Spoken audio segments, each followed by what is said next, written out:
Dissolution du G5 Sahel. C'est le Mali qui a donné le ton. En mai 2022, le gouvernement de transition avait décidé de se retirer de tous les organes et instances du G5 Sahel, y compris la force conjointe. Il accusait aussi l'organisation de perdre son autonomie. Un an plus tard, précisément en décembre 2023, en toute souveraineté, le Burkina Faso et le Niger ont emboîté le pas au Mali. Ces deux États reprochaient au G5 Sahel d'être loin d'atteindre ses objectifs. Pire, les ambitions légitimes de nos États à faire de l'espace du G5 Sahel une zone de sécurité et de développement sont contrariées par des lourdeurs institutionnelles, des pesanteurs d'un autre âge, qui achèvent de nous convaincre que la voie de l'indépendance et de la dignité sur laquelle nous sommes aujourd'hui engagés est contraire à la participation au G5 Sahel dans sa forme actuelle, ont indiqué le Burkina Faso et le Niger dans un communiqué. Le G5 Sahel est dorénavant composé de la Mauritanie et du Tchad. Tout en prenant acte et respectant la décision souveraine du Burkina et du Mali, les deux pays entendent mettre en œuvre toutes les mesures nécessaires conformément aux dispositions de la Convention portant création du G5 Sahel, notamment en son article 20, qui stipule que le G5 Sahel peut être dissous à la demande d'au moins 3 États membres. La Mauritanie et le Tchad entendent poursuivre leurs efforts, avec tous les pays du Sahel, pour relever les défis auxquels la région est confrontée. La Mauritanie et le Tchad ont ouvert la voie à une dissolution de l'alliance G5 Sahel créée en 2014 pour faire face au djihadisme et aux autres défis de la sous-région, après le retrait du Mali, du Burkina Faso et du Niger. Le président mauritanien Mohamed Ould El Ghazouani et le président de la transition au Tchad, Mahamat Idriss Déby Itno, ont exprimé, mercredi, leur intention de mettre en œuvre toutes les mesures nécessaires conformément aux dispositions de la Convention portant création du G5 Sahel, notamment en son article 20 portant sur la dissolution de l'organisation. Les deux chefs d'État s'exprimaient dans un communiqué conjoint émis mercredi par l'agence mauritanienne d'information, AMI, officielle.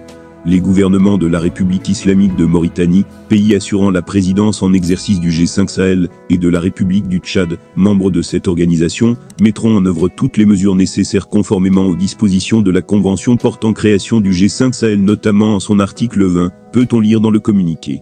Le dit article 20 dispose, le G5 Sahel peut être dissous à la demande d'au moins 3 États membres. La conférence des chefs d'État et de gouvernement prononce la dissolution à la majorité des États membres et arrête les modalités de dévolution des biens de l'organisation. Budget d'État 2023. Le rapport d'exécution trimestriel publié.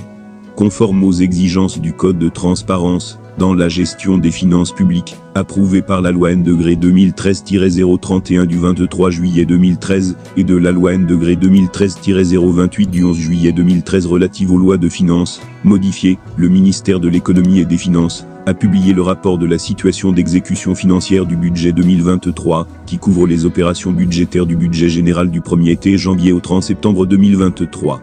Au 30 septembre 2023, la situation d'exécution des recettes et des dépenses du budget général, sur la base des prévisions rectifiées, se résume ainsi. Les recettes nettes ont été recouvrées à hauteur de 1507,143 milliards de FCFA contre 1188,450 milliards de FCFA et 1359,034 milliards de FCFA à la même date respectivement en 2022 et 2021. Les dépenses ont été exécutées à hauteur de 1680,105 milliards de FCFA contre 1461,651 milliards de FCFA et 1486,891 milliards de FCFA à la même date respectivement en 2022 et 2021. Le déficit ressort à 172,962 milliards de FCFA contre 273,201 milliards de FCFA et 127,857 milliards de FCFA à la même date respectivement en 2021 et 2022.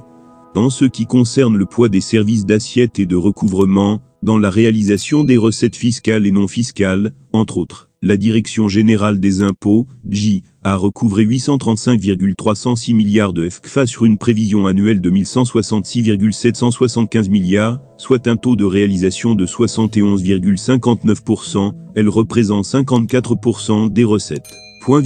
La Direction générale des douanes, DGD, a recouvré 553,103 milliards de FCFA sur une prévision annuelle de 721,289 milliards de FCFA, soit un taux de réalisation de 76,68%, elle représente 35,10% des recettes.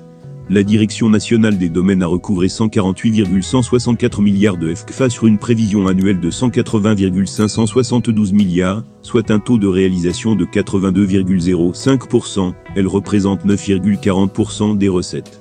La loi de finances rectificative 2023 chiffre les prévisions globales des recettes et des dépenses respectivement à 2304,475 milliards de FCFA et 2994,470 milliards de FCFA, dégageant ainsi un déficit prévisionnel rectifié de 689,995 milliards de FCFA.